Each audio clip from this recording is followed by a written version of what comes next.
Tumtum and Nutmeg, a Seaside Surprise. Chapter 1. Tumtum was sitting at the kitchen table with his head slumped in his paws. "The seaside! But we can't possibly go to the seaside," he groaned. "We might get chased by a crab." Tumtum had heard very frightening things about the seaside. He didn't like the sound of it at all, but Nutmeg's mind was already made up. "If Arthur and Lucy are going to the seaside, then we are going too," she said firmly. "Dear me, when are they leaving?" Tumtum asked miserably. "Tomorrow morning," Nutmeg replied. "I must say I wish they'd given us a little bit more time." She had only learned of the trip a few minutes ago, when she had poked her head into the kitchen and heard the children discussing it. "They're going to stay with their Uncle Jeremy," she went on. "And would you believe it, Mr. Mildew is going to let them travel by train all on their own. We'll have to stow away in one of their backpacks and keep an eye on them." Tumtum scowled. The last time he'd stowed away in a backpack, it was very uncomfortable. "How long are they going for?" he asked. "A week," Nutmeg replied. "A week!" Tumtum cried. "A week is a long time in a mouse's life." "Who will look after Nutmouse Hall?" he asked. "I'll ask Mrs. Marchmouse to come and keep an eye on things," Nutmeg said busily. "Now don't look so glum, dear. The sea air will do us good, and a week will go by in a flash. You will love it once you're there." "No, I won't," Tumtum muttered. The very thought of the seaside made him shudder. He knew he wouldn't like it one bit. "I hope this doesn't turn into another adventure," he said glumly. "Of course it won't, dear," Nutmeg replied, but Tumtum wasn't so sure. The following day, late in the afternoon, there was a sudden toot-toot, then a loud clatter of brakes as the express train drew into Mousewell-on-Sea. "Hooray, we're here!" Arthur shouted, leaping from his seat. They had been cooped up in the train compartment for hours, and he was longing to get out. Lucy sat up looking a little startled. She had been asleep, and her toes were full of pins and needles. "Can you see 'em?" Arthur asked, pulling down their bags from the luggage rack. Lucy pressed her nose to the window and peered into the throng of faces on the platform. "There he is!" she cried. She had only met Uncle Jeremy once before, and that had been years ago, before she turned 7. But she spotted him at once, for he looked quite different from anyone else. He was round and comfortable, with a red nose and a waistcoat stretched so tightly over his stomach that the buttons looked like they were going to go ping. "Here's your bag," Arthur said, heaving down Lucy's backpack. "Wow, what did you pack in it? It weighs a ton." "Well, at least I didn't bring 4 pairs of shoes like you did," Lucy replied. But Arthur was right. When she pulled her backpack onto her back, it did feel very heavy. It was very odd, for she was sure she hadn't packed much, but as soon as they got off the train she forgot all about it, because there was so much else to think about. The children had never been to Mousewell before, and it felt very strange. Uncle Jeremy drove them home through a maze of little wriggling lanes, with hedges so high you couldn't see over them. Then finally they came to the top of a very tall hill, and when they looked down, they could see the sea spread out like a big sheet of silver. Uncle Jeremy stopped the car for a moment so they could admire the view. In front of them was a thin road, twisting down into a crescent-shaped bay, circled by green cliffs. In the middle of the bay, there was a little beach and a cluster of cottages. "That would be a nice place to live," Arthur said enviously. "Well, I'm glad you think so," Uncle Jeremy replied. "Is that where you live?" the children cried. "Oh, how wonderful!" Uncle Jeremy looked very pleased. Then he started the car again and drove all the way down the hill until they came to a little white cottage with fishing nets piled in front of it and a sign above the door that read, "Smuggler's Keep." The children piled out of the car and looked around in delight. The cottage was on a narrow lane, and just on the other side of the lane was a tall stone wall with steps leading down to the beach. They had known that Uncle Jeremy's house was by the sea, but they hadn't expected it to be as close as this. And Smuggler's Keep was such a mysterious name for a cottage. They felt something exciting was sure to happen to them there. "Come in, and I'll show you to your room," Uncle Jeremy said, hauling their bags out of the car. He opened the front door, and the children ran inside to explore. Smuggler's Keep was very old.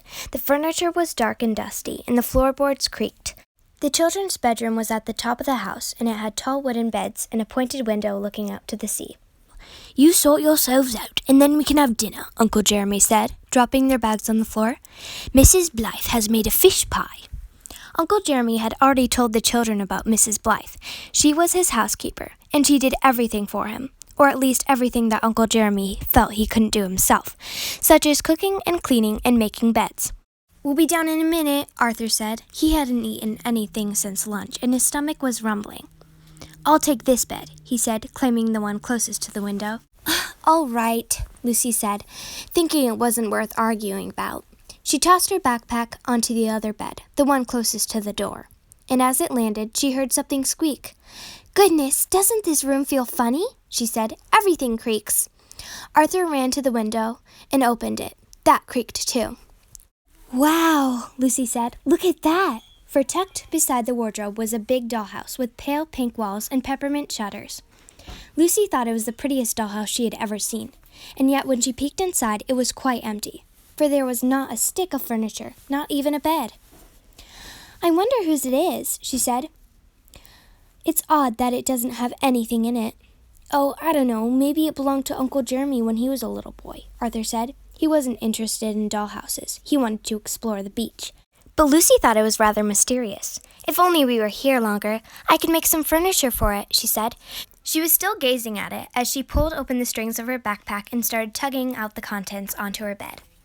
"Oh, come on," Arthur said impatiently. "We can unpack later. Let's eat first." "Hang on, it won't take long," Lucy said. "But I'm starving," Arthur groaned, hovering at the doorway. "Oh, all right," Lucy sighed. Then she dropped the backpack on her bed and ran after him downstairs. And it was just as well she didn't finish unpacking, or she would have found something most unexpected hidden in her clothes. A Seaside Surprise, Chapter 2. Tumtum and Nutmeg clambered out of Lucy's backpack and onto the bed, pulling their luggage behind them. And what a lot of luggage there was. 4 suitcases, 2 deck chairs, a folding table, a beach umbrella, their swimsuits, Tumtum's fishing net, Nutmeg's sewing basket, and 2 picnic baskets, one for savories and one for sweets. No wonder Lucy's backpack felt heavy. The nutmouses were very stiff. They had been traveling all day long, squashed up inside one of Lucy's slippers. "I'm aching all over," Tumtum groaned. Nutmeg was aching too, but once they had stretched their legs on the bed, they began to feel better. "Come on, we'd better find somewhere to hide before the children come back from dinner," Nutmeg said. They stood gazing around the room, searching for a suitable hideout. "What about that dollhouse?" Nutmeg exclaimed. "Doesn't it look grand? It would make a splendid home for us." The windows had been left open, and she could see inside the rooms. "We wouldn't be getting in anyone's way. It looks quite abandoned," she said. "It's not even furnished." But Tumtum shook his head. "It would be much too obvious. Lucy's sure to look inside it, and imagine what a fright she'll get if she finds that we've moved in.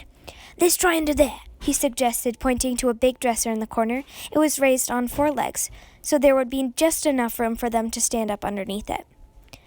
"We'll be well hidden. The children will never see us," he said. Nutmeg agreed, and that was how the adventure began. They dropped all their luggage over the bed. Then they climbed down the blankets and dragged everything under the dresser. But it was not agreeable at all. It was dark and gloomy, and the floor was covered in cobwebs. "Surely we can find a nicer hiding place than this," Nutmeg said, scrunching her nose. "Why don't we try inside one of those bedside tables?" Tumtum shook his head. "If we camp in a bedside table, the children will be sure to find us," he said. "This is much safer, and once we've set up our picnic table, it would look more homey." He dug out the lanterns so they could see what they were doing, but when he shone it around, they both started in surprise. For in the wall behind them there was a round mouse hole with a green door and a shiny brass bell, and above the door was a sign that read, "Lord Seamouse of Seaview Hollow." "Gracious!" they exclaimed. They hadn't expected to find another mouse living there. "Perhaps we'd better go and hide somewhere else," Nutmeg said anxiously, for Lord Seamouse sounded like a rather frightening name. "Don't be silly, dear," Tumtum replied. "Now that we're here, we must ring the bell." "Oh, no, please don't," Nutmeg cried. But before they could decide whether to ring it or not, the door opened and a fat white mouse in a green waistcoat appeared. This was Lord Seamouse, and goodness, he did look lordly. He was wearing a watch on a gold chain and a pair of satin slippers. Lord Seamouse hadn't seen any other mouse for weeks, so he was rather startled. "Are you here to collect the rent?" he asked anxiously. "Oh, no, nothing like that," Tumtum reassured him. "We're here to look after Arthur and Lucy." Lord Seamouse looked very baffled, for, of course, he had never heard of Arthur and Lucy. So once the Nutmouses had introduced themselves, they had to tell him the whole story about how they were the children's secret guardians, and how they had traveled all the way from Rose Cottage in the bottom of Lucy's backpack. Lord Seamouse nodded and looked very impressed. "So, we hope if you don't mind if we camp under your dresser for a few days," Nutmeg said finally. "You'll do no such thing," Lord Seamouse said in a booming voice. "You will both stay in Seaview Hollow with me. Now come in, you're just in time for dinner." Tumtum and Nutmeg looked delighted. Lord Seamouse helped them drag everything inside. He was astonished by how much luggage they had, but when he saw Tumtum's family crest on the suitcases, he supposed they must be rather grand. When the last case had been dragged in, Lord Seamouse gave them a tour of his mouse hole. It wasn't at all like the sort of mouse hole you would expect a lord to live in. The rooms were small and poky, and the furniture was all mismatched. The beds were made out of matchboxes, and the dining room table was a yogurt cup. When he had shown them around, Lord Seamouse laid a tray with tea and ginger cake, and scones with clotted cream and jam on top. Then they all sat down beside the drawing-room fire in armchairs made of seashells. "Have you always lived here?" Nutmeg began. "In this hollow? Oh, gracious, no," Lord Seamouse spluttered. "In fact, it's a rather long story." And he was about to tell it, but then all of a sudden, the doorbell rang. Lord Seamouse jumped. "2 sets of visitors in one afternoon," he said in astonishment. This really was unusual. He hurried through the hall, wondering who it could be. The Nutmouses waited by the fire. Presently they heard footsteps in the hall, and a voice that sounded oddly familiar. And when Lord Seamouse showed the new arrival into the drawing-room, they could hardly believe their eyes.